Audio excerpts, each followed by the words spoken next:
ሰላም ጤና ይስጥልን። የተወደዳችሁና የተከበራችሁ የሚዲያችን ቤተሰቦች የጧቱን መረጃዎች ወደ እናንተ ማድረስም ጀመርን። በቅድሚያም አርዕስተ ዜና። የኦነግ ኃይሎች በቄለም ወለጋ ዞን ሴቶችን በቡድን አስገድዶ በመድፈርና የወሲብ ባሪያ በማድረግ ከባድ የጦር ወንጀል ፈጽመዋል ሲልም አምነስቲ ኢንተርናሽናል ማስታወቀም።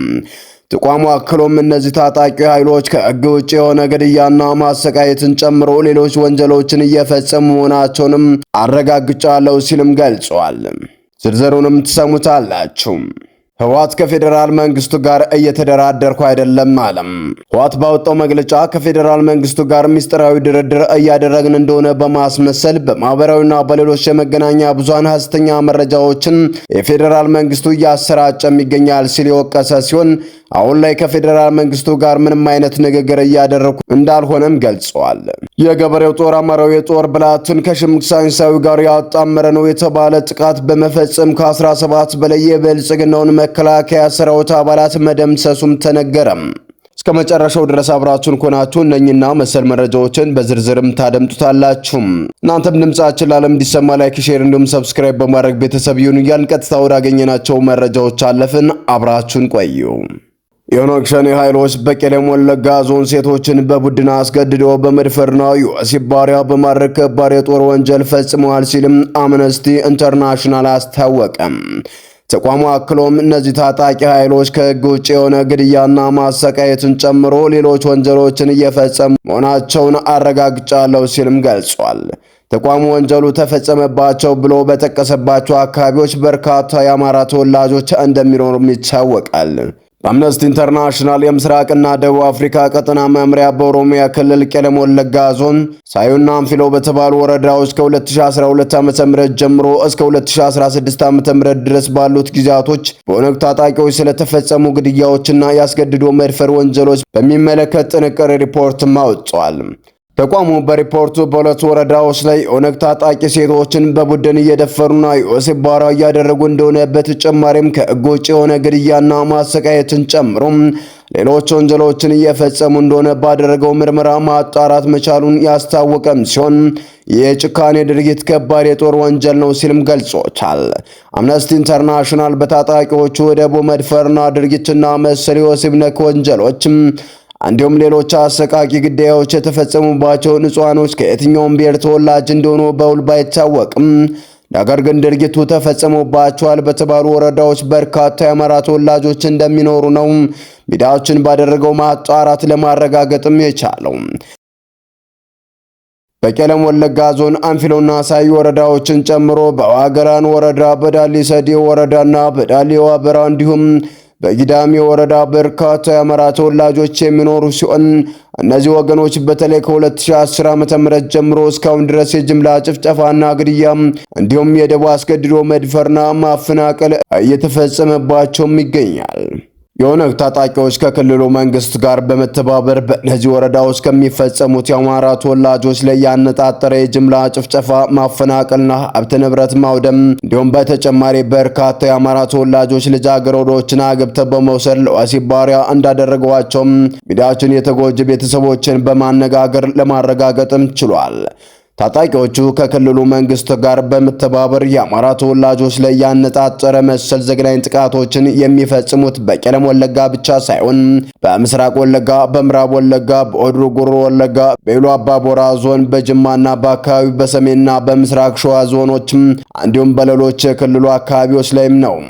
በተያዘ መረጃም ህወሓት ባወጣው መግለጫ ከፌደራል መንግስቱ ጋር ሚስጥራዊ ድርድር እያደረግን እንደሆነ በማስመሰል በማህበራዊና በሌሎች የመገናኛ ብዙሃን ሐሰተኛ መረጃዎችን የፌደራል መንግስቱ እያሰራጨ ይገኛል ሲል የወቀሰ ሲሆን አሁን ላይ ከፌደራል መንግስቱ ጋር ምንም አይነት ንግግር እያደረጉ እንዳልሆነም ገልጿል። ይህ የህወሓት መግለጫ የወጣው ከ2 ዓመት በፊት በቤተ መንግስት የተከናወኑ ስብሰባዎችን የሚያሳዩ ምስሎችን ከሰሞኑ በስፋት በድጋሚ መንሸራሸራቸውን ተከትሎ የተፈጠረ ብዥታን ለማጥራት ነው ሲልም ተናግሯል። ምስሎቹ የተሰራጩት በፌደራል መንግስቱ በኩል ስለመሆኑ በግልጽ የታወቀ ነገር ባይሆንም ህወሓት ግን ምስሎቹን ያሰራጨው የፌዴራል መንግስቱ ነው ብለዋል። እንዲሁም የፌዴራል መንግስቱ እንዲህ አይነቱን ሐሰተኛ መረጃ የሚያሰራጨው ህዝቡን ከመሰረታዊ ጥያቄዎችን ለማዘናጋት ነው ሲል አክሎም ገልጿል። ይህ በእንዲህ እንዳለ ጀነራል ምግበይ የኤርትራ ሰራዊት ወደ ትግራይ መግባቱን አስተባብለዋል። የኤርትራ ሰራዊት በትግራይ ቁልፍ የሚባሉ ስፍራዎችን እንደተቆጣጠረም ዓለም አቀፍ ሚዲያዎች ጭምር ሲዘግቡ መሰንበታቸው የሚታወስ ሲሆን ጀነራሉ ግን አሁን የኤርትራ ሰራዊት ገብቶ የሚገኘው የፌዴራል መንግስቱ አሳልፎ በሰጣቸው እንደ ኢሮብ ባሉ አካባቢዎች እንጂ ትግራይ ውስጥ የለም፣ እኛ በቂ ነን ሲሉም ተናግረዋል። የአብይ አህመድ ወታደሮች የደረሰባቸውን ሽንፈትና የምሕረት ጥሪውን ምክንያት በማድረግ በቡድን እየሆኑ ለፋኖ እጅ እየሰጡም ይገኛሉ። በዛሬው ዕለት ብቻ 16 የአብይ አህመድ ሰራዊት 24 ክላሽ በመያዝ የአማራ ፋኖ ብሔራዊ ንቅናቄ ምዕራብ አማራ ቀጠና ቴዎድሮስ ዕዝንም ተቀላቅለዋል። አራት ያገዛዙ አድማ ብተና አባላት 12 ክላሽ በመያዝ አዲስ ቅዳም ከተማ ከመሸገው የአብይ አህመድ አርመኔ ካምፕ በመውጣት 105ኛ ኮር 44ኛ ክፍለ ጦርንም ተቀላቅለዋል። 6 የመከላከያ አባላት ከ73ኛ ክፍለ ጦር በመክዳት ከነሙሉ ትጥቃቸው 109ኛ ኮር 88ኛ ክፍለ ጦርንም ተቀላቅለዋል። አብይ አህመድ 23ኛ ክፍለ ጦር ብሎ ከሚጠራው ደጋዳሞት ከመሸገው ሰራዊት በመክዳት 2 አባላት ከነሙሉ ትጥቃቸው 109ኛ ኮር 99ኛ ክፍለ ጦርንም ተቀላቅለዋል። በተመሳሳይ 3 የአረመኔው ሰራዊት አካላት መርጦ ለማርያም ጎንቻ ሲሶን ነብሴና ቢቡኝ ከሚገኘው አረመኔው ሰራዊት በመክዳት 201ኛ ኮርን ሲቀላቀል አንድ አድማ ብቸና ደግሞ 102ኛ ኮርን ከነሙሉ ትጥቁም ተቀላቅሏል። በዛሬው ዕለት ብቻ 16 የጠላት ኃይል ከካምፕ በመክዳት 24 ክላሽ በመያዝ ቴዎድሮስ ዕዝንም ተቀላቅለዋል። በመጨረሻም ቴዎድሮስ ዕዝና አሳምነው ዕዝ በጋራ በመሆን በአንድ ውጊያ በጠላት ላይ ጥቃት ፈጸሙ።